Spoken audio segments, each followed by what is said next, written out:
कल महादेव ने भी टिट फॉर टैट किया मेरे साथ। कैसे? आपको सत्य बताएं, हमारा कथा के बाद मौन रहता है थोड़ी देर, एक संत की आज्ञा से, कथा से पहले भी रहता है। तो शाम का समय हम यहां से गए, अब हम केवल धोती और बगलबंदी पहनते हैं, शॉल ऊपर डाल लेते, कुछ वैसा गर्म तो है नहीं। विश्वनाथ मंदिर में जब प्रवेश कर रहे थे, मुझे तभी शीतलता का अनुभव हो रहा था। और जब आपको कोई अनुभव होता है ना, उस स्थिति में सामने वाला अगर जा रहा हो तो आपको और ज्यादा अनुभव होने लग जाता है। आपको ठंड लग रही हो, उसी समय कोई ठंडे पानी से नहा रहा हो तो ठिठर आप जाओगे।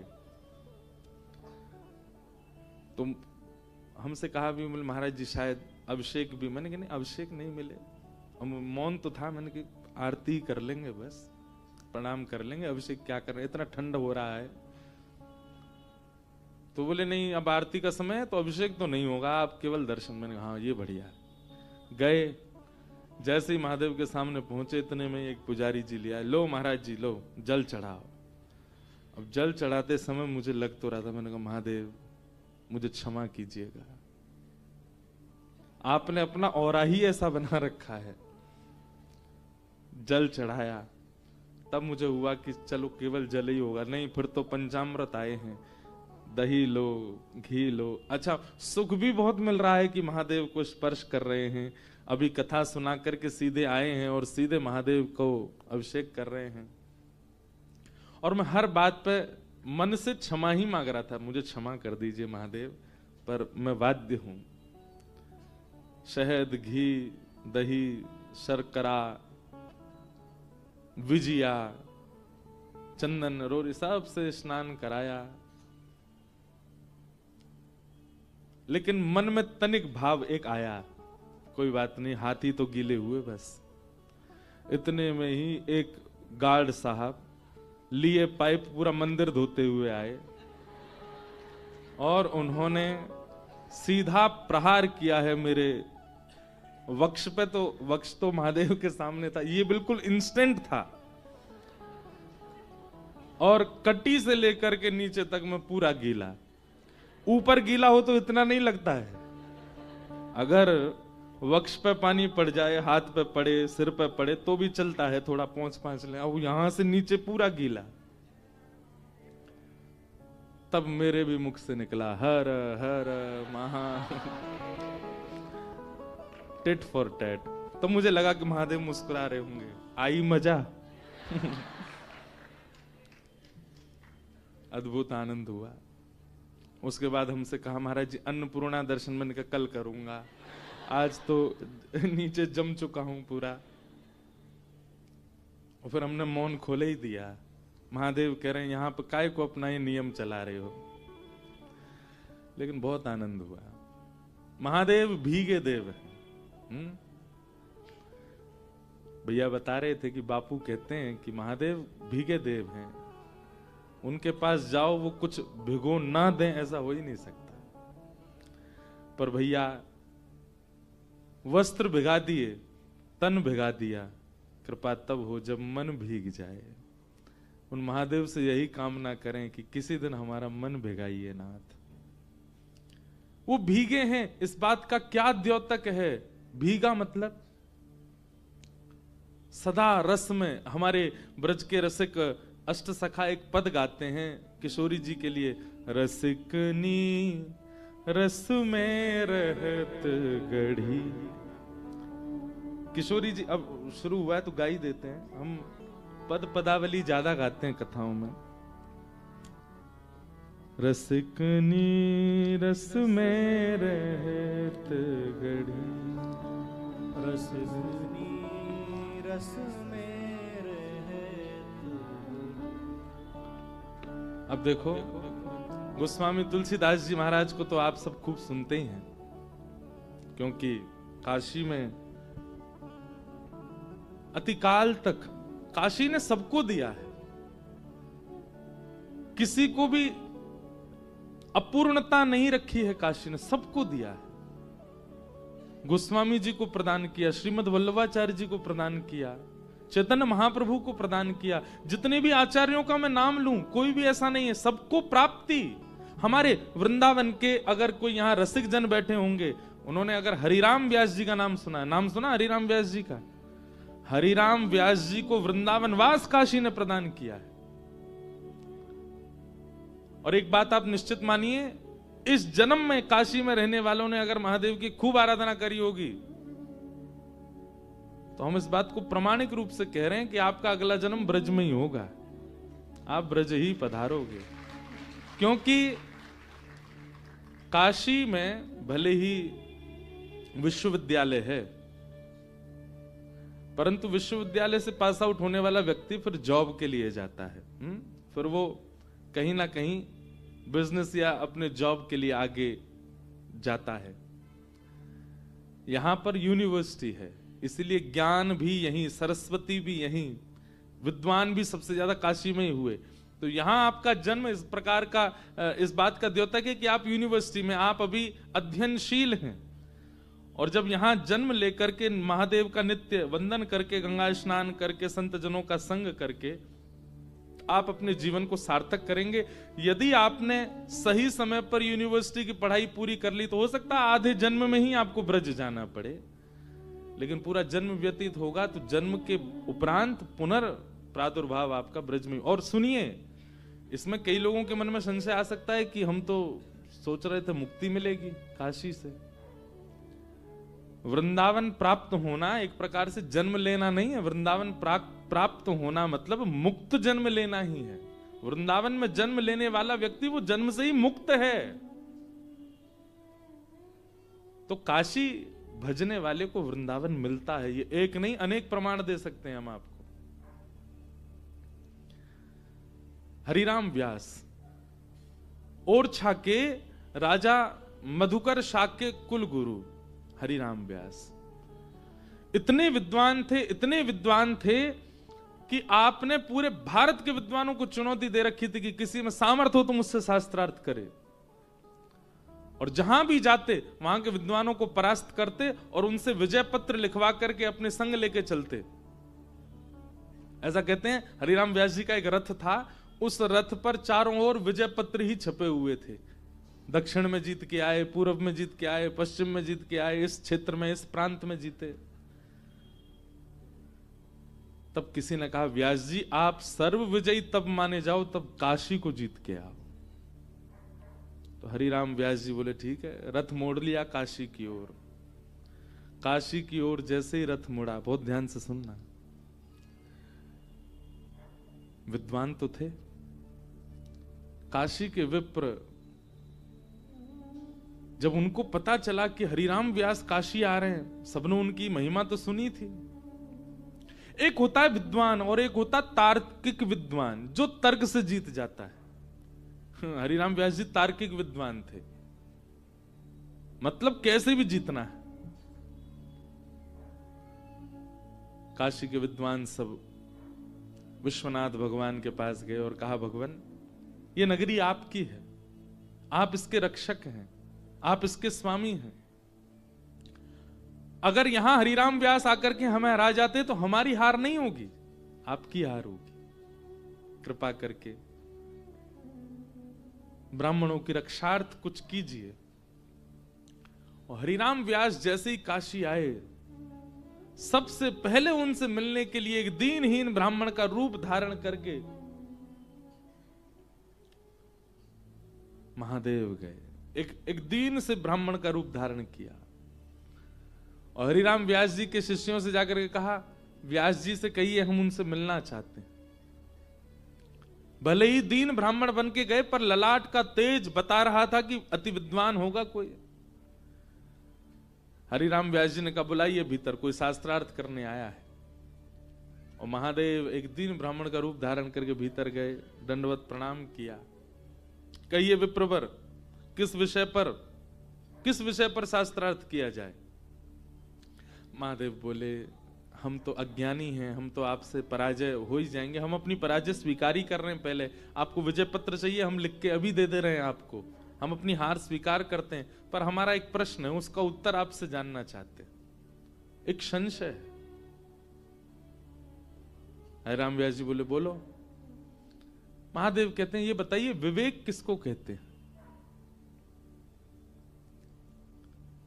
हरिराम व्यास बोले ये कोई पूछने वाली बात है? ये बच्चों वाला प्रश्न आप मुझसे क्यों कर रहे हैं?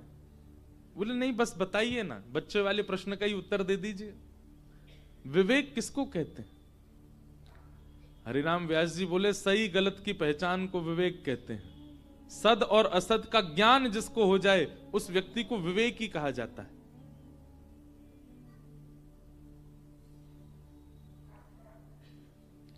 हरिराम व्यास जी का उत्तर सुनकर के महादेव प्रसन्न हुए।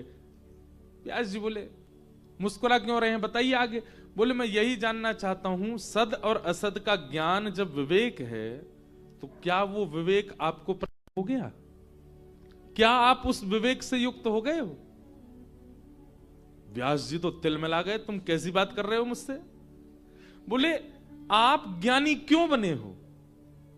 आपने अध्ययन विद्याध्ययन गुरु सेवा और ज्ञान केवल इसलिए लिया कि आप ब्राह्मणों को जा जा करके हराया करो, यही विवेक है आपका? इस ज्ञान से 4 लोगों का भला हो ये तो किया नहीं आपने, बल्कि 10 घरों में एक समय के चूल्हे बंद करवा दिया आपने उनको हरा करके। यही विवेक है आपका?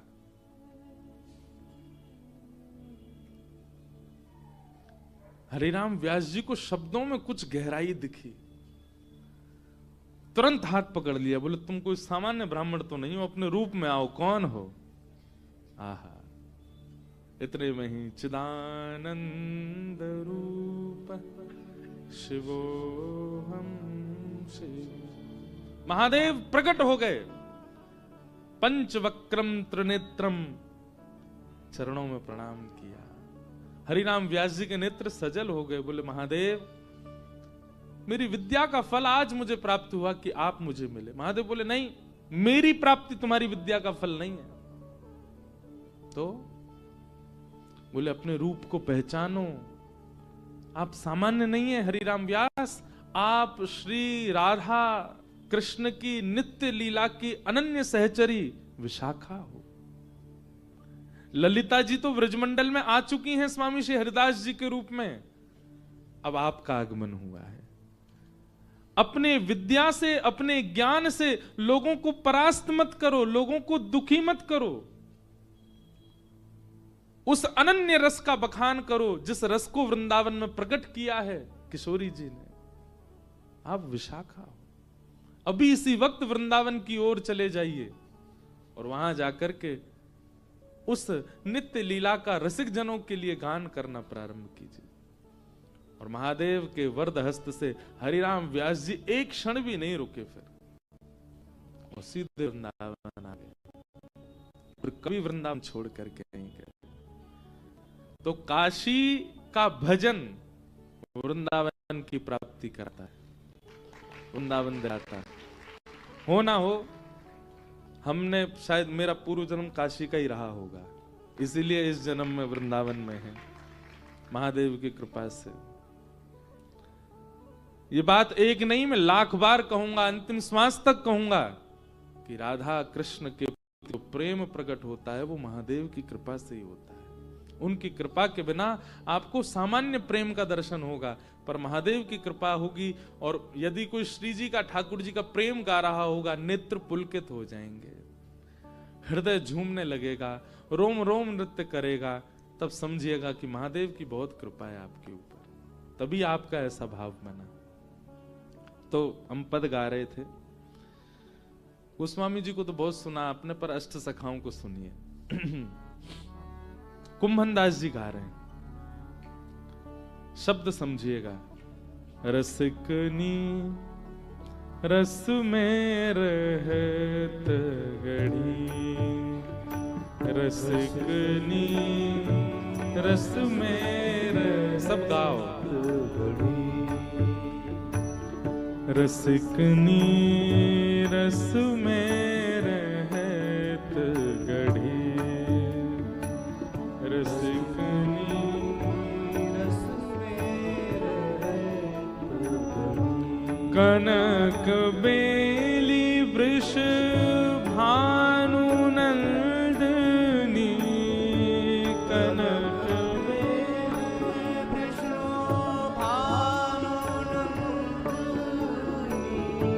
कनक बेली वृष भानु नंदनी, कनक बेली वृष भानु नंदनी, श्याम तमाल चढ़ी हो, श्याम तमाल चढ़ी। जिस प्रकार एक बेल वृक्ष पर चढ़ जाती है, ऐसे ही कुम्भनदास जी महाराज कह रहे हैं कनक बेल वृषभानु नंदिनी। हमारी किशोरी जी कौन है? बेली है। और श्याम रूपी तमाल वृक्ष के मन चित्त पर चढ़ गई हैं। सदा श्याम सुंदर के चित्त में विहार कर रही है, मस्तिष्क में रह रही हैं, नेत्रों में विहार कर रही हैं।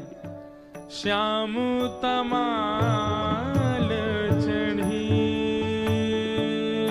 हो, श्याम तमाल चढ़ी।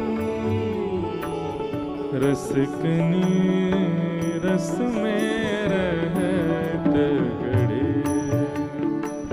रसिकनी रस में रहत गड़े, रसिकनी रस में रहत गड़े, रसिकनी रस में रहत गड़े। बेहरत श्री गिरधरन लाल संग, बेहरत श्री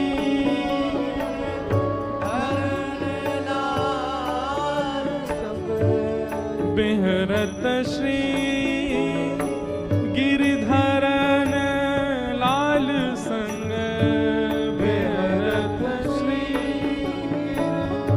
धरन लाल संग। कौने पाठ पढ़ी, हाँ कौने पाठ पढ़ी। हे कुंभन दास प्रभु को वरधन धरा, कुंभनदास प्रभु को वरधन धर। कुंभन दास प्रभु को वरधन धरा, कुंभनदास प्रभु को वरधन धर। रीत रस की बढ़ी, हाँ रीत रस की बढ़ी, रसिकनी रस में रहत गड़े, रसिकनी रस में रहत गड़ी। रसिकनी रस में रहत रसिकनी रस में।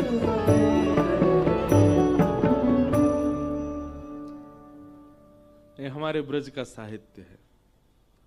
अष्ट सखाओं के भाव, कुंभनदास जी का ये पद है। चर्चा करेंगे, अष्ट सखाओं के भाव आएंगे ज्यों ज्यों। तो ये पद हमने क्यों गाया? महादेव सदा रस में क्यों रहते हैं? वो सदा भीगे क्यों रहते हैं? इस बात का द्योतक है, मानो वो हम आप सबको यह प्रमाणित कर रहे हैं कि आपको पास, हमारे पास देने के लिए रस का केवल दूध स्वरूप है, दही स्वरूप है, शर्करा स्वरूप है, मधु स्वरूप है। पर महादेव सदा राम रस, कृष्ण रस, भाव रस, प्रेम रस में भीगे रहते हैं। इसीलिए भीगे देव हैं। तन तो गीला किया, वस्त्र तो गीले किए, पर अभिलाषा है कि महादेव मन गीला करें, मन को उस भाव में पहुंचा दें जिसमें वे स्वयं हैं। ऐसे महादेव को बारंबार वंदन करते हैं। आइए भागवत कथा के प्रथम स्कंद में आज प्रारंभ प्रवेश करते हैं। श्रीमद् भागवत महापुराण की भागवत जी का पहला श्लोक। 18,000 श्लोक हैं श्रीमद् भागवत में, जिसमें सबसे कठिन श्लोक सबसे पहला श्लोक। कठिन बोलें तो उसका अर्थ समझना बहुत मुश्किल है, लेकिन यथामति यथासंभव कहेंगे। शार्दुल विक्रीडित छंद, मतलब संस्कृत के श्लोक छंदबद्ध होते हैं, उन छंदों का कोई तात्पर्य होता है। भागवत जी का प्रथम श्लोक शार्दुल विक्रीडित यानी कि नृत्य करता हुआ शेर। कभी देखा नाचता हुआ शेर या फिर क्रीड़ा करता हुआ सिंह, उस छंद में भागवत जी का पहला श्लोक। आइए हम लोग प्रवेश करें। कि जन्माद्यस्य तोन्वयादितरतः चार्थे स्वविज्ञस्वराट् तेने ब्रह्म हृदय आदिकमये मुह्यन्ति यत्सूरयः तेजो वारि मृदाम यथा विनिमयो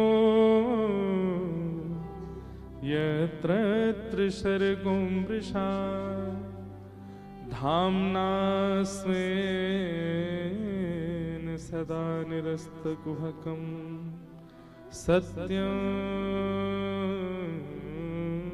परम धीमहि। सत्यम परम धीमहि। जन्माद्यस्य यतोन्वयाद् इतरतः। अब इसका सामान्य अर्थ तो यह है कि जो जन्म और मृत्यु से परे हैं परमात्मा। चार्थे स्वविज्ञ स्वराट, जो सबसे विज्ञ हैं, अनविज्ञ नहीं है। विज्ञ मतलब जानते हैं, सब कुछ जानते हैं। तेने ब्रह्म हृदय आदि कवि, आदि कवि ब्रह्मा भी जिनके भाव से संचित रहते हैं।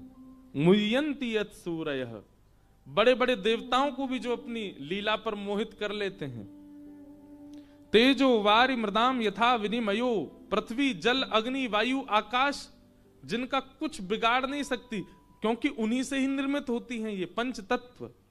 तेजो वारि मृदाम यथा विनिमयो यत्र त्रिसर्गो मृषा, भले ही सृष्टि का सृजन उन्होंने किया, परंतु यह सृष्टि पूर्ण मृषा है, मिथ्या है। धाम्ना स्वेन सदा निरस्त कुहकम सत्यम परम धीमहि। ऐसे परम सत्य परमात्मा का हम ध्यान करते हैं, उनको हम प्रणाम करते हैं। सत्यम परम धीमहि। भागवत जी के प्रथम श्लोक में कृष्णात् परम धीमहि, रामः परम धीमहि, शिवः परम धीमहि, कोई देव का नाम नहीं कहा गया। क्या कह रहे हैं? सत्यम परम धीमहि। जो भी परम सत्य है हम उसको वंदन करते हैं। अभी हम मानस जी की कथा करके आए रामेश्वरम, और बालकांड ही वहां कहा। कितना बड़ा वंदना प्रसंग है गोस्वामी जी का, सबको वंदन कर रहे हैं।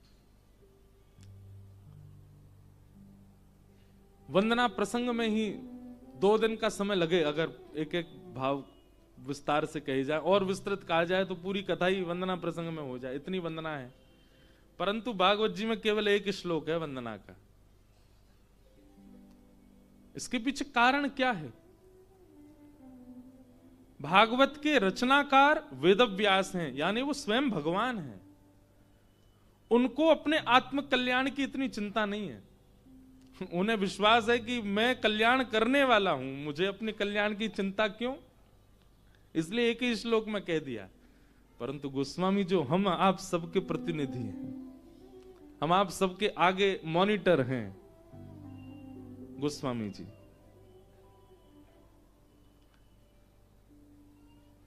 हमारे कल्याण में कहीं ना कहीं हमको संशय लगता है इसलिए कोई रह ना जाए, कोई छूट ना जाए, कहीं मेरे से चूक हो ना जाए, इसलिए सबको प्रणाम कर रहे हैं, सबको वंदन कर रहे हैं। ऐसा मुझे अनुभव हुआ।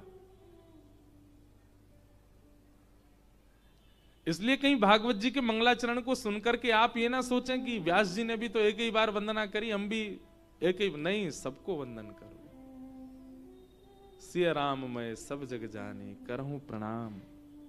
हां, प्रणाम सिया राम जी को ही करना है, पर जब भी किसी को भी देखो उसमें सिया राम जी को ही देख करके प्रणाम करो। आपका इष्ट एक ही होना चाहिए, पर कभी किसी अन्य देव के पास भी जाओ तो उन अन्य देवों का निरादर ना कीजिएगा बिना प्रणाम किए, उनमें भी सिया राम जी को देख के प्रणाम करो। भागवत जी में वर्णन आता है जड़ भरत जी का प्रसंग।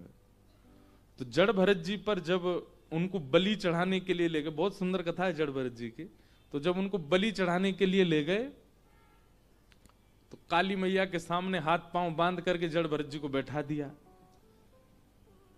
तो जड़ भरत जी ने जैसी काली माता को देखा, जड़ भरत जी बोले वाह वाह कन्हैया वाह, क्या सुंदर रूप है आपका, है ऐसे प्रचंड नेत्र खोल करके, घुंघराले केश बिखरा करके, हाथ में खप्पर लेकर के और जीभ बाहर निकाल के, अरे लाला यशोदा मैया तो के कि मेरो लाला तो अगर चित्र में भी सर्प देख ले तो डर जाए। और यहां देखो यशोदा मैया दिखाना चाहिए ये रूप, कैसे बन के खड़ो लाला यहां पे। वो काली मैया में भी ठाकुर जी को देख रहे हैं, और उसका परिणाम ही वो भागवत जी में लिखा है। जैसे ही उन्होंने काली में ही अपने इष्ट का दर्शन किया और उसके बाद कहा, हे इष्ट यदि मेरी बलि से आप प्रसन्न हो तो मैं अपनी बलि देने को तैयार हूं। तुरंत सिर नीचे किया, और जैसे ही कोल भीलों ने गर्दन काटने के लिए तलवार प्रकट की, सहसोच्चाट देवी भद्रकाली मूर्ति खंडित हो गई और उसमें से प्रत्यक्ष काली प्रकट हो गई, और प्रकट होकर के जितने कोल भील थे सबका वध कर दिया।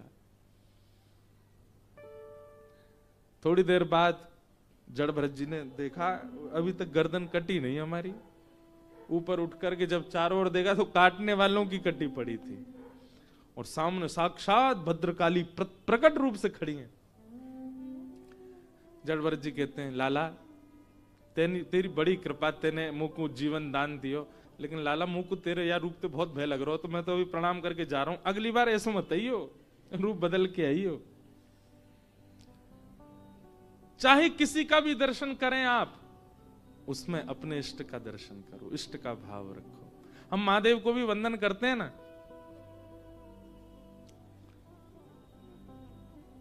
एक बात आपको बताएं, हमारे श्री राधा वल्लभ लाल वृंदावन में वे महादेव के घर के ठाकुर जी हैं।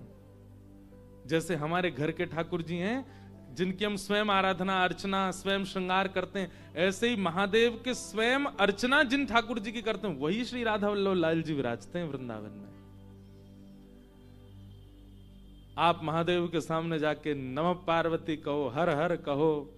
हमारे एक पंडित जी हैं, वो तो कुछ विचित्र सी आवाज निकालते हैं महादेव के सामने जाके। लेकिन महादेव को यदि प्रसन्न करना हो ना तो एक बार कहती हूं श्री राधा वल्लभ लाल की, महादेव आनंदित हो जाएंगे। ओहो मेरे ठाकुर का नाम कौन ले रहा है। आत्मदेव नाम के ब्राह्मण ने तपस्या की, महादेव प्रसन्न होकर प्रकट हो गए, कहा वरदान मांगो। तो उसने कहा आपके पास जो सबसे बहुमूल्य रत्न है वो मुझको दे दो। महादेव के नेत्र सजल हो गए, बोले कुछ और मांग लो, हमारा बहुमूल्य रत्न मत। बोले नहीं अब तो वही चाहिए जिसके लिए आप इतने व्याकुल हो रहे हो। तब महादेव अपने हृदय से लगा के श्वेत द्वीप, हम लोग किस द्वीप में रहते हैं? जम्बू द्वीप। श्वेत द्वीप में महादेव राधा वल्लभ जी की सेवा करते हैं। तब महादेव श्वेत द्वीप गए, अपने श्री राधा वल्लभ लाल को हृदय से लगा करके आए और आत्मदेव ब्राह्मण को प्रदान किए। फिर कुछ वर्ष बाद भगवान की वंशी महादेव के पास ही थी, उन्हीं को हृदय से लगाए घूमते थे महादेव। ठाकुर जी तो दे दिए, एक ने मांगे वरदान में। तब महादेव को मन में भाव आया कि राधा वल्लभ जी की सेवा का विस्तार हो, इसलिए वंशी से ही कहा अब आप जाओ। तब महादेव के पास जो वंशी विराजमान थी वही श्री हितरिवंश महाप्रभु का रूप धारण करके धराधाम पर आए और आत्मदेव ब्राह्मण की 2 कन्या थी, दोनों से ब्याह करके राधा वल्लभ जी को दहेज में लेके वृंदावन आए। तब से श्री राधा वल्लभ जी वृंदावन में विराज रहे।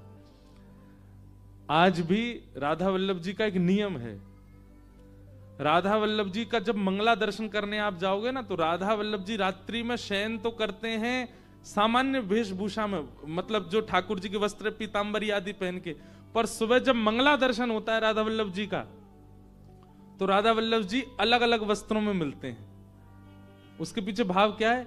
बोले रात्रि हमको दिखा रहे थे कि मैं सोवे जा रहा हूं, पर श्री जी तो मिलवे गए और रूप बदल करके गए। तो कभी दर्शन खुलता है तो महादेव के रूप में भी जोगी बन करके श्री ठाकुर जी दिखाई देते हैं, कभी किसी रूप में, कभी किसी भेष में, छद्म भेष श्रृंगार दर्शन होता है। उसका भाव यह है कि ठाकुर जी किशोरी जी के पास इस रूप में गए थे रात को, उसी का दर्शन होता है। तो ऐसे महादेव के निज ठाकुर जी श्री राधा वल्लभ। तो महादेव से यदि आप कहें राधा वल्लभ लाल की जय, तो महादेव प्रसन्न हो जाएंगे। तो एक बार जरूर आप विश्वनाथ जी का दर्शन करने जाते, एक बार जरूर। कल मैंने नहीं कहा, पुजारी जी कह रहे थे जो मुझसे अभिषेक करा रहे थे, बोले आज ना छोड़ूंगा, हाथ पड़ गए हो मेरे, राधा वल्लभ लाल की जय। मैंने कहा बस यही सुख है कि आप इनको किशोरी जी और ठाकुर जी को नाम सुनाते रह करो। सत्यम परम धीमहि, वेदव्यास जी महाराज कहते हैं मैं हर उसको प्रणाम कर रहा हूं जो परम सत्य है। एक ही बात कह दी बस। अब जो भी अपने आप को परम सत्य मानता है, सबको मेरी वंदना, सबको मेरा वंदन, सबको मेरा प्रणाम। मतलब जैसे यहां बैठे अगर मैं ये बात कह दूं, यहां जो भी सॉल पहन के बैठा सबको मेरा वंदन, तो एक प्रकार से यहां बैठा हर व्यक्ति को मेरी वंदना हो गई। अब एक एक व्यक्ति को नाम लेने की आवश्यकता नहीं। काशी से जो भी आए सबको मेरा प्रणाम, सबको वंदना हो गई। जालान परिवार का स्वागत, अब जितने जालान बैठे सबको हो गया। ऐसे ही अब व्यास जी ने सोचा एक एक देव को प्रणाम करूं तो लंबी लिस्ट हो, और फिर देवों में भी कहीं ना कहीं मान है कि हमारी वंदना पहले हो, हमारी वंदना पहले हो। इसीलिए नमोस्तुते व्यास विशाल बुद्धे, उनकी विशाल बुद्धि को प्रणाम किया गया। क्यों? ऐसा वंदन किया कि कोई उदास भी नहीं हुआ और सब प्रसन्न भी हो गए। क्या? सत्यम परम धीमहि, जो भी परम सत्य है मैं उसको वंदन करता हूं। सत्संग ऐसी बुद्धि प्रदान करता है बंधुओं। यदि ऐसी बुद्धि सत्संग से प्राप्त नहीं हुई है, कैसी बुद्धि? आप छोटी छोटी क्रियाओं से सब संभाल लेते हैं, छोटे छोटे वचनों से आप सबका हृदय जीत लेते हैं। आपका एक क्रिया, आपका एक व्यवहार, वही क्रिया आप करते रहो सामान्य, और वही क्रिया कोई श्रेष्ठ व्यक्ति करे तो वो लोगों के लिए प्रेरणादायी बन जाती है। क्यों? जिनकी बुद्धि विशाल है उनके द्वारा की गई क्रिया सामान्य नहीं होती। हमारे भारत के संत जनों के द्वारा की गई क्रिया को एक एक व्यक्ति गौर से देखता है। ये कैसे उठते हैं, ये कैसे चलते हैं, इनका बैठने का तरीका कैसा, ये पाते क्या हैं, ये कब पाते हैं, ये कैसे पाते हैं, कहां जाते हैं, कब उठते हैं, कब सोते हैं। क्यों? क्योंकि वो विशाल हैं, उनकी क्रिया प्रभावशाली। आप भले ही 3 बजे उठते हो, कोई फर्क नहीं पड़ेगा किसी को, परंतु एक विशिष्ट व्यक्ति 3 बजे उठ करके कोई क्रिया करता है तो उसको देखने लाखों लोग जाते हैं, क्योंकि विशाल व्यक्ति की क्रिया पर सबकी दृष्टि होती है। और एक और बात, क्रिया वही सब करें, पर किसी की क्रिया के प्रति यदि आपका आकर्षण बन रहा है, इसका मतलब यह है कि उसकी क्रिया में तत्परता और उसकी क्रिया में लगन विशेष है। वो क्रिया केवल क्रिया बांध करके नहीं कर रहा, वो उसका विशिष्ट नियम है, इसलिए आपका आकर्षण बन रहा है। गंगा स्नान की भी सबकी अपनी विधा होती है। कई लोग तो कपड़ा उतारे सीधे तीसरी सीढ़ी से ही छलांग गए, उनकी क्रिया है। कई लोग हैं वो बैठेंगे, उसके बाद अपना जनेऊ कान के ऊपर से घुमा के डालेंगे, हाथ में जल लेंगे, हाथ की मुद्रा विचित्र होगी, उसमें कुशा पहनेंगे, कुशा के बाद फिर तर्पण करेंगे, फिर संध्योपासन करेंगे, प्राणायाम करेंगे, प्राणायाम करने के बाद फिर सब क्रिया करेंगे, अपनी न्यास करेंगे, हृदय स्पर्श, सिर स्पर्श, शिखा स्पर्श, नेत्र स्पर्श, भुजा स्पर्श, उसके बाद गंगा मैया को एक बार प्रणाम, फिर उठ के फिर दूसरी बार प्रणाम, फिर तीसरी बार प्रणाम, उसके बाद फिर गंगा जी का जल आंखों से लगाएंगे, मुख से उसका पान करके फिर 3 बार अपने ऊपर गंगा जल करके फिर प्रवेश करेंगे। उसकी क्रिया देख के ही मन पवित्र होने लग रहा है। और एक ऐसे हैं वो अटारी से ही कूद रहे हैं गंगा जी में, उनको देख करके और क्रोध हो रहा है, बताओ ये कैसे छलांग मारे, कोई स्विमिंग पूल है? तो क्रिया से भी कई बार केवल किसी की क्रिया देखने मात्र से पवित्रता का अनुभव होने लग जाता। हम कर नहीं रहे, हम बस देख रहे हैं, पर हमको पवित्रता का अनुभव होता है। हमारे पूज्य श्री रमन रेती वाले महाराज जी, उनका भी आशीर्वाद मिला इस कथा को, भाई श्री का भी आशीर्वाद मिला, बापू सब संतों का आशीर्वाद मिला, इसीलिए कथा दिव्य हो रही है। हमें एक बात बहुत अच्छी लगती कि भली भव्यता ना हो पर दिव्यता होनी चाहिए किसी भी भगवत अनुष्ठान के, और ये दिव्य है। कई जगह भव्य तो बहुत हो जाता है, दिव्यता नहीं होती उसकी, पर दिव्यता भव्यता व्यवस्थाओं से आती है, दिव्यता संत कृपा से आती है। और इस कथा को संतों का खूब आशीष मिला। आज बता रहे थे मुझे रमन रेती वाले महाराज जी भी, भाई श्री, सब ने आशीष दिया है। हमारे रमन रेती वाले महाराज जी, कभी आप रमन रेती जाओ, सुबह महाराज जी अपने ठाकुर जी की आराधना करते हैं, और जहां उनका आराधन स्थल है वहां एक कांच लगा है, एक शीशा है, और वैष्णव जन सब बाहर बैठ करके महाराज जी की आराधना देखते हैं। वो अपने शालिग्राम भगवान को तुलसी अर्चन करें, कमलार्चन करें, पुष्प अर्चन करें, चंदन निवेद, वो क्रिया देखने मात्र से ही शांति लगने लगती। उस समय फोन भी आ रहा हो तो आप साइलेंट कर दोगे, नहीं मुझे देखने दीजिए थोड़ी देर, ये क्रिया देख करके ही शुद्धता का अनुभव हो रहा है। इसका मतलब वो क्रिया नहीं है, करने वाला और जो कारण है, जो क्रिया है, वो दोनों ही अत्यंत पवित्र हैं। इसीलिए आपका मन खिंचा जा रहा है उस क्रिया की ओर।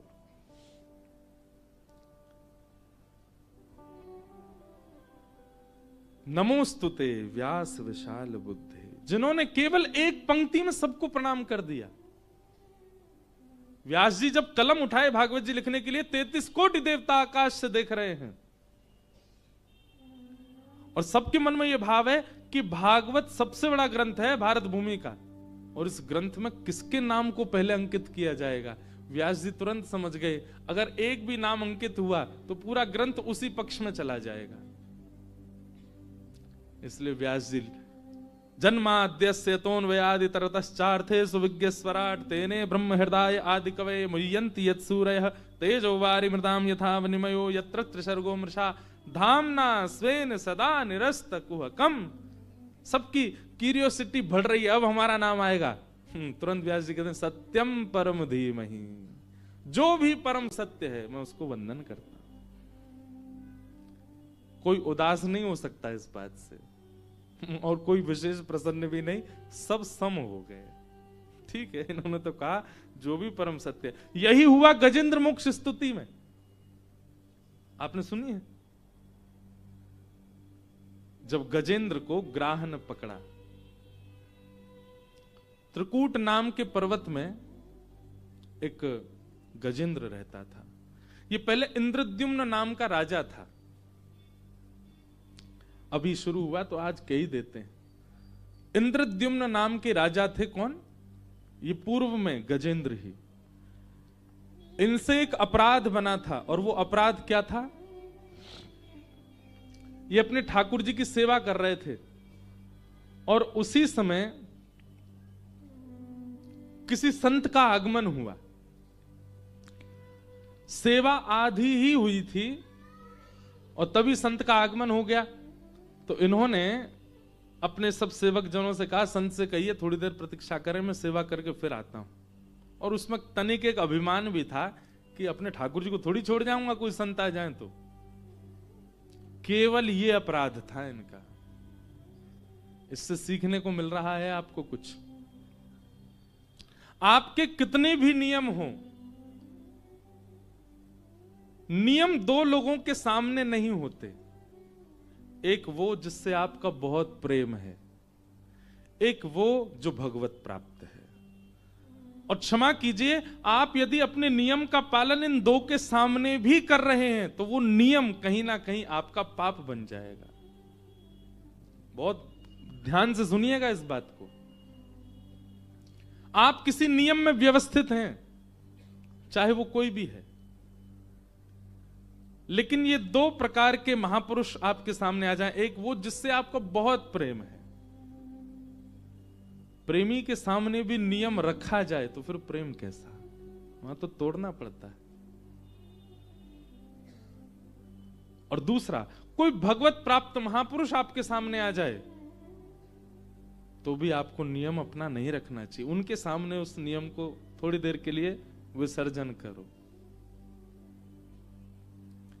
आप ठाकुर जी की सेवा कर रहे हैं, अपने ठाकुर जी का भोग लगा रहे हैं, उत्थापन कर रहे हैं, श्रृंगार कर रहे हैं, और उसी समय ब्रजमंडल से कोई श्रेष्ठ भगवत प्राप्त कोई संत आपके घर आ जाएं, तो ठाकुर जी को एक वस्त्र ओढ़ा दो, लाल जी आपके जन आए हैं, पहले उनका स्वागत कर लें। ठाकुर जी इससे बहुत प्रसन्न होंगे। ठीक है, हमारी सेवा बाद में, पहले उनको पूछो जाके, और जाओ जाकर के उनका वंदन आद। ये अपराध बना इंद्रद्युम्न राजा से कि एक संत आए और इंद्रद्युम्न अपनी सेवा, उनको कहो बैठे, मेरी अभी सेवा चल रही है। जो सेवा 10 मिनट में पूर्ण हो जानी थी, इंद्रद्युम्न ने 1 घंटा एक्स्ट्रा लगाया, ये दिखाने के लिए देखो मैं सेवा के प्रति कितना तत्पर हूं। और इसी अपराध के कारण उनको अपने अगले जन्म में गजेंद्र बनना पड़ा, गज बनना पड़ा। पत्नी बच्चों के साथ एक दिन नदी स्नान के लिए गए थे, त्रिकूट पर्वत के राजा थे। स्नान करने के लिए गए तो एक ग्राह ने, मगरमच्छ ने पैर पकड़ा। गजेंद्र को लगा कोई जल का जीव है, अभी इसको पता नहीं है कि मैं कौन हूं, पता चल जाएगा ना कि मैं कौन हूं, गिरा गिरा डोलेगा पैरों में, अभी तो पांव पकड़, थोड़ी देर पकड़ने दो इसको, अभिमान में। लेकिन जब बाहर निकलने का समय आया, पत्नियां बच्चे सब बाहर जाने लगे, गजेंद्र जैसे निकलने लगा तो ग्राह ने और कस के पकड़ा। कथा सबको पता है। 1 दिन, 2 दिन, 3 दिन, 4 दिन व्यतीत हो गए, बच्चे जाने लगे, पत्नियां जाने लगी, अकेला रह गया गजेंद्र। एक पत्नी बची थी, बस वो सूंड से खींच रही थी। 4 दिन बाद वो भी धीमे धीमे अपनी सूंड छोड़ने लगी। तो गजेंद्र बोला, देवी तुम तो मुझे छोड़ के मत जाओ ना। तो पत्नी बोली, अब आप पता नहीं कब तक रहेंगे यहाँ, मैं कब तक रहूं, बच्चों को भी तो देखना है, भोजन करना है, उनको भी पवाना है। और ऐसा कह के वो भी चली गई। तब गजेंद्र के नेत्रों में अश्रु भर आए, जिनके लिए सब कुछ लुटा दिया मैंने, आज मुझे सब छोड़ के चले गए। तब गजेंद्र ने नेत्र बंद करके स्मरण किया, और उसी काल में उन संत ने जिन्होंने इंद्रद्युम्न राजा को श्राप दिया था कि तुम भगवान की बड़ी सुंदर सुंदर स्तुतियां गाते हो, हम तुम्हें श्राप देते हैं, सब भूल जाओगे तुम, और तुमको इसका एक पुनर्जन्म लेना पड़ेगा एक जीव के रूप में। लेकिन जब आर्त भाव से सब तुम्हें छोड़ करके चले जाएंगे, तब तुम महानायक ठाकुर जी को जब पुकारोगे, निकुंज नायक भगवान को जब पुकारोगे, तब तुम्हारे द्वारा रचित स्तुति तुमको पुनः याद आएगी और उसी से तुम्हारा उद्धार होगा। तब गजेंद्र को अपने इंद्रद्युम्न जन्म में लिखी हुई स्तुति स्मृति में आई, और तब उन्होंने स्तुति गाई। गजेंद्र मोक्ष स्तुति की एक खास बात है, पूरी स्तुति में जिस प्रकार भागवत के पहले श्लोक में भगवान का नाम नहीं है, ऐसी पूरी स्तुति में भगवान का नाम नहीं है। केवल गुण ही गुण बताते जा रहे हैं, जो ऐसे हैं, जो ऐसे हैं, जो ऐसे हैं, जो ऐसे हैं, गुणों का वर्णन करते जा रहे हैं। आकाश में कहते हैं 33 कोटि देवता प्रकट हो गए गजेंद्र की स्तुति के समय, लेकिन कोई भी रक्षा करने नहीं आया। क्यों? सबके मन में भाव था, एक बार नाम बोल दे तो हम जाएं। पर गजेंद्र ने किसी का नाम नहीं बोला। और जैसे ही किसी का नाम नहीं बोला, सोई ठाकुर जी शेषनाग पर खड़े हो गए। गरुण जी को कहा जल्दी आओ। लक्ष्मी जी बोली कहां जा रहे हैं? बोले गजेंद्र की रक्षा कर। उसने आपका नाम तो लिया नहीं। देखो सब खड़े, जब किसी का नाम नहीं लिया तो आपको इतनी जल्दी क्यों होती सब जगह जाने की? बोलने दीजिए एक बार, वैकुंठपति आए, नारायण आए, श्रीपति आए। ठाकुर जी बोले मेरा एक नाम यह भी है कि मेरा कोई नाम नहीं है। अदृश्य, अनाम, शून्य, यह भी मेरा ही स्वरूप है लक्ष्मी। यदि स्तुति में कोई नाम प्रकट नहीं हुआ, इसका मतलब वह भी मेरी ही है। हमारे ब्रज के संत कहते हैं जैसे लावारिस जमीन हो, जिस जमीन का कोई स्वामी ना हो, वो जमीन ऑटोमेटिक सरकार की हो जाती है। ऐसे ही गजेंद्र की जो स्तुति है वो लावारिस है, उसमें कोई किसी का नाम नहीं है। इसलिए ठाकुर जी ने उसको अपना बनाया। बोले ये किसी का नाम नहीं बोल रहा है, इसका मतलब मेरी है ये।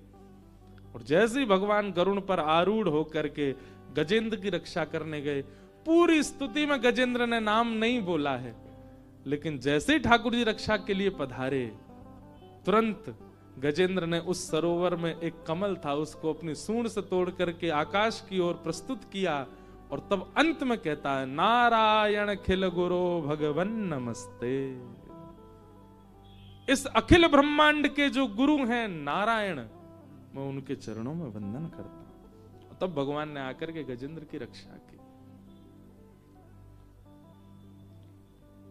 एक बात स्पष्ट होती है कि ठाकुर जी को नाम सुनने की और नाम के प्रस्तुतिकरण की करण से ठाकुर जी प्रसन्न नहीं होते। कोई उनके नाम की बहुत प्रशंसा करे, उससे ठाकुर जी प्रसन्न हो, ऐसी भावना से अगर कोई नाम प्रशंसा कर रहा है तो वो भूल जाए, ठाकुर जी को उससे रुचि नहीं। नाम आपके कल्याण के लिए, अपने कल्याण में ही रहिए उससे। तो ऐसी विशाल बुद्धि श्री वेद व्यास जी की, और व्यास जी कहते हैं सत्यम परम धीमहि। ऐसे परम सत्य को मैं प्रणाम करता हूं। भागवत जी के दूसरे श्लोक में विषय, अधिकारी, संबंध और प्रयोजन, ये चार बात बताई गई। ये चार जब तक पुष्ट नहीं होंगे तब तक आपको कथा में बैठने का अधिकार नहीं है। सबसे पहला विषय, भागवत का विषय क्या है। दूसरा अधिकारी, आप अधिकारी हैं कि नहीं। तीसरा संबंध, भागवत सुनने से आपका किससे संबंध होगा। और चौथा भागवत सुनने का प्रयोजन क्या है। ये चारों बात इस श्लोक में प्रस्तुत की गई।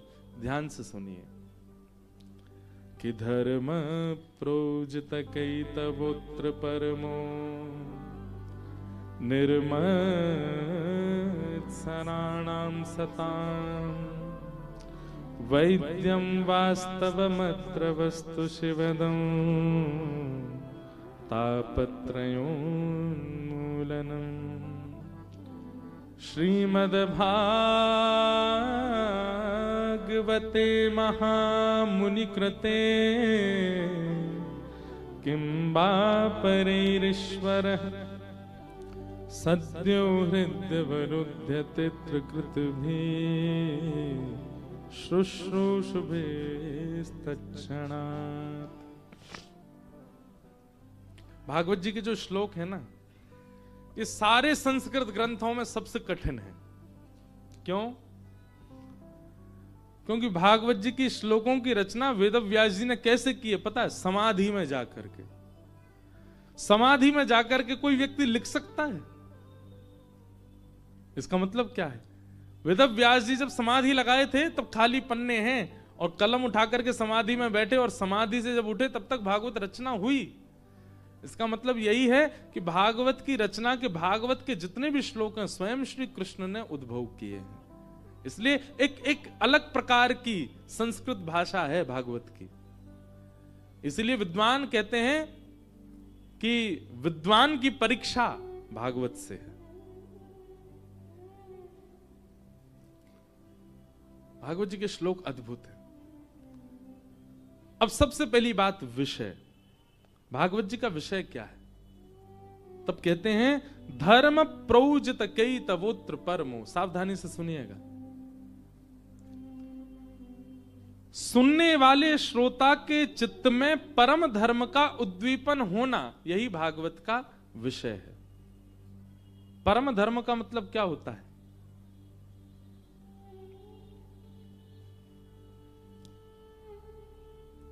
सबसे पहले तो धर्म ही समझो, फिर परम धर्म समझोगे।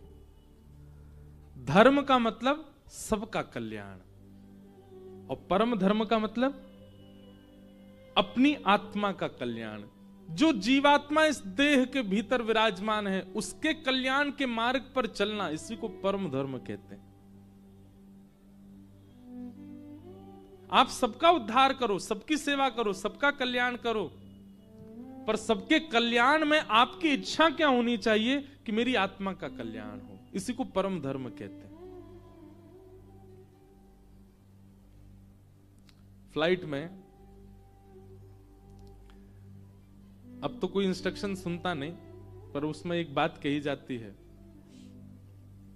हवा का प्रेशर कम हो जाने से मास्क नीचे आ जाएंगे। सबसे पहले अपना मास्क पहने, फिर अपने बगल वाले को पहनाएं, क्योंकि केवल बगल वाले को पहनाने में और आप सुपरमैन बनने का प्रयास करेंगे तो नो मैन हो सकते हो। इसलिए पहले अपना मास्क पहने, पहले स्वयं को कल्याण के मार्ग में ले आइए, और स्वयं जब कल्याण के मार्ग में चलने लगो तब अपने साथ वाले को लेकर के आओ। इसी को परम धर्म कहते हैं।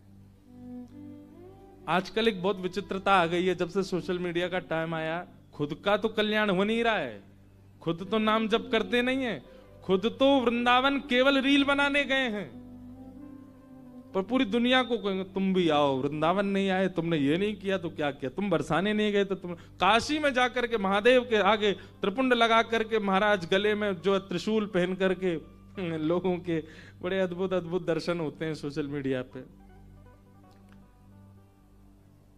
आपका खुद का हो गया कल्याण? आप दूसरों को आज्ञा दे रहे हैं, दूसरों को प्रेरित कर रहे हैं, और फिर उनको क्या बोलते हैं? इन्फ्लुएंसर्स। वो इन्फ्लुएंस खुद नहीं हुए अभी तक, वो सबको कर रहे हैं। भागवत जी क्या कह रही हैं? भागवत जी का विषय क्या है? यहां बैठे हुए प्रत्येक व्यक्ति को सबसे पहले आत्म कल्याण का मार्ग, पहले खुद के कल्याण के लिए आगे बढ़ो। गोस्वामी तुलसीदास जी महाराज मानस जी लिखते समय कहते हैं, स्वांतः सुखाय तुलसी रघुनाथ गाथा। मैं अपने सुख के लिए मानस जी की रचना कर रहा हूं। मैं पहले अपना कल्याण चाहता हूं मानस जी से, और जब मेरा कल्याण होगा तभी मैं कह सकूंगा कि इससे सबका होगा। और जब मानस जी की रचना के उपरांत जब महादेव ने हस्ताक्षर किए, सत्यम शिवम सुंदरम, गोस्वामी जी आनंदित हो गए, और उसी मानस से, उन्हीं मानस जी से आज कितनों का कल्याण हो रहा है। कितने वर्ष पूर्व ही गोस्वामी जी आए पृथ्वी पर गोस्वामी जी के द्वारा रचित हनुमान चालीसा लोगों के रोग तक दूर कर देती है। भूत पिशाच निकट नहीं आवे, महावीर जब नाम सुनावे, ना से रोग हरे सब पीरा, जपत निरंतर हनुमत वीरा, संकट दे हनुमान छुड़ावे, मन क्रम वचन ध्यान जो लावे। हमारे संकट मोचन मंदिर पीछे, वहां कल मैं गया दर्शन, कितने सारे लोग हनुमान चालीसा का पाठ कर रहे हैं, और पाठ से कितनों का कल्याण हो रहा है। फ्लाइट में टर्बुलेंस होता है तो आधों की तो हनुमान चालीसा निकल पड़ती है। हे हनुमान जी महाराज रक्षा करो। गोस्वामी जी के द्वारा सामान्य भाषा में लिखी गई हनुमान चालीसा आज जनमानस का कितना कल्याण कर रही है। क्यों? क्योंकि उससे गोस्वामी जी का प्रथम कल्याण हुआ है, तभी सबका हो रहा है। इसी को आत्म कल्याण कहते हैं। एक पंक्ति मैंने गाई, क्योंकि काशी में बैठे हैं, यहीं से कल्याण हुआ गोस्वामी जी का। एक पंक्ति है गोस्वामी जी के लिए, जय जय सिया रघुराई, जयति जय तुलसी गुसाई, जय जय सिया रघु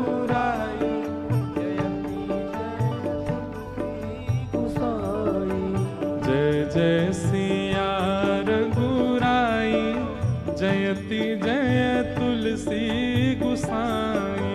जय जय सिया रघुराई जयति जय तुलसी गुसाई। अच्छा एक बात कहूं, जालान परिवार में इतने बीजारोपण हो चुके हैं मानस जी के बापू के द्वारा कि यहां सहज ही बार बार गोस्वामी जी मुझे याद आ रहे। हमारे नाना जी एक बात कहते थे, वो लाला कथा करते करते सहज ही उस भाव का स्मरण होने लग जाए जिस भाव का कथन भी नहीं चल रहा है, और वो भाव बार बार याद आने लग जाए, वो महापुरुष याद आने लग जाए, तो समझ जाना वो महापुरुष कथा में ही बैठे हैं, उनकी उपस्थिति है। जय जय सिया रघुराई जयति जय तुलसी गुसाई। जय जय सिया रघुराई जयति जय तुलसी गुसाई। जय जय सिया रघुराई जयति जय तुलसी गुसाई। जय सिया रघुराई जयति जय तुलसी जय हो। गुसाई।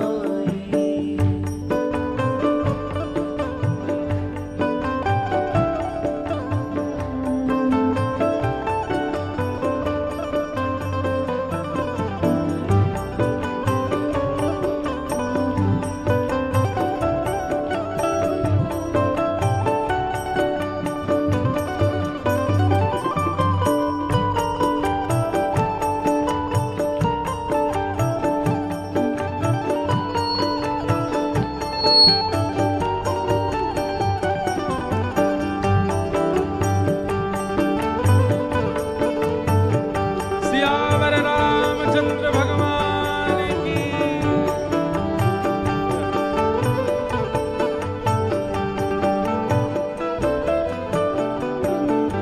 हमारे श्री गंगा मैया के परम उपासक हरिद्वार से हमारे श्री मस्तराम बाबा पधारे हैं। जय।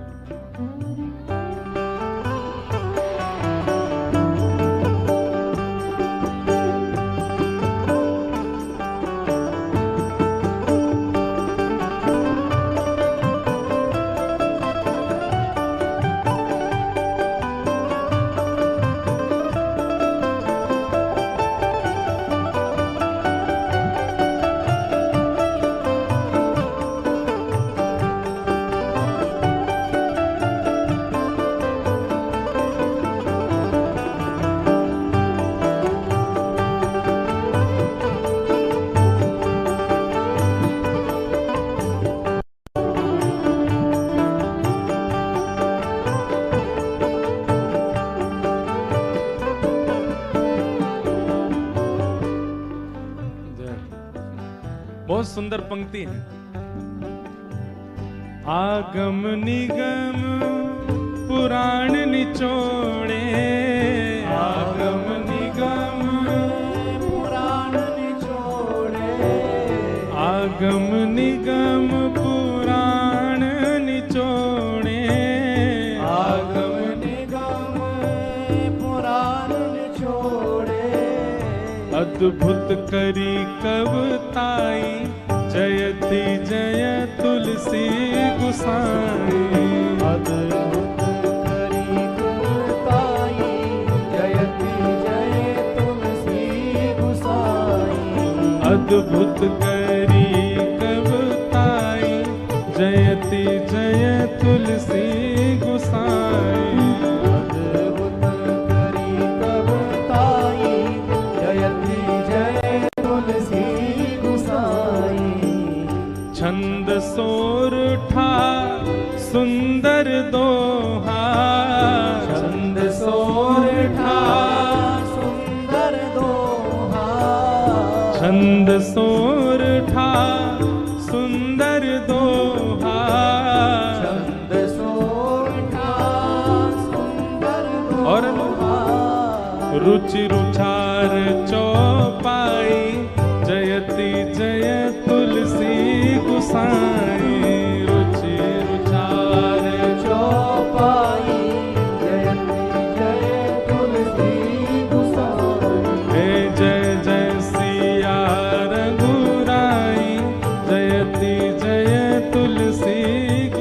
गुसाई। जय जय सिया रघुराई, जयति जय तुलसी और गोसाई। ये पंक्ति तो इसी भूमि की है जहां आप बैठे हो। हाँ, सत्यम शिवम सुंदरम लिख के, सत्यम शिवम सुंदरम लिख के, सत्यम शिवम सुंदरम लिख के, सत्यम शिवम सुंदरम लिख के। हे शिव जी ने मोहर लगाई, जयति जय तुलसी गुसाई।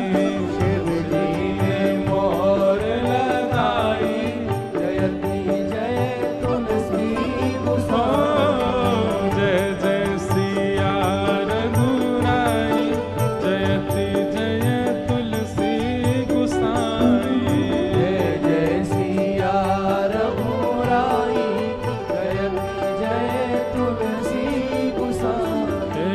जय जय सिया रघुराई, जयति जय तुलसी गुसाई। जय जय सिया रघुराई, जयति जय तुलसी गोसाई। सत्यम शिवम सुंदरम लिख के, सत्यम शिवम सुंदरम लिख के। शिव जी ने मोहर लगाई, जयति जय तुलसी गुसाई। शिव जी ने मोहर लगाई, जयति जय तुलसी गोसाई। तो आत्म कल्याण पहले आवश्यक है, तभी आप दूसरे का कर सकते हैं। लोग कलिकाल में राक्षस क्यों बनते जा रहे हैं? आत्म कल्याण तो हुआ नहीं, दूसरे के कल्याण में पहले आगे आ रहे हैं और उसको परमार्थ का नाम दे रहे हैं। परमार्थ आप तभी कर सकते हैं जब आपने स्वयं पथ पर चल करके कांटे हटा रखे होंगे, तब दूसरों को भेजो ना।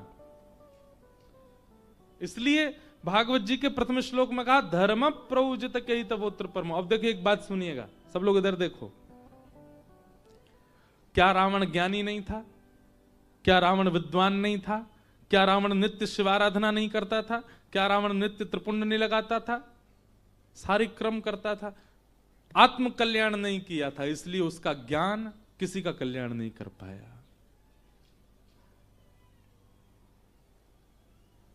सबसे पहले कुछ क्षण अपने कल्याण के लिए निकालिए। और अपने कल्याण का मतलब यह नहीं होता है, अब लोग बाग गलत अर्थ लगाते हैं, इसलिए बहुत ज्यादा प्रस्तुत करना पड़ता है व्यास मंच से। हमारे गुरु जी जिन्होंने हमको भागवत जी का अध्ययन कराया, वे कहते थे कि जब प्रारंभ में कथा हमने शुरू की तो बोले, कथा ऐसी कहनी चाहिए व्यास को कि सांकेतिक रूप से कह दी गई, अब श्रोता उसको सुलझावे, उसका होमवर्क होना चाहिए। मतलब सारी बातें बिल्कुल स्पष्ट मत कर दीजिए मंच से, सांकेतिक रूप से कथा सुनाओ।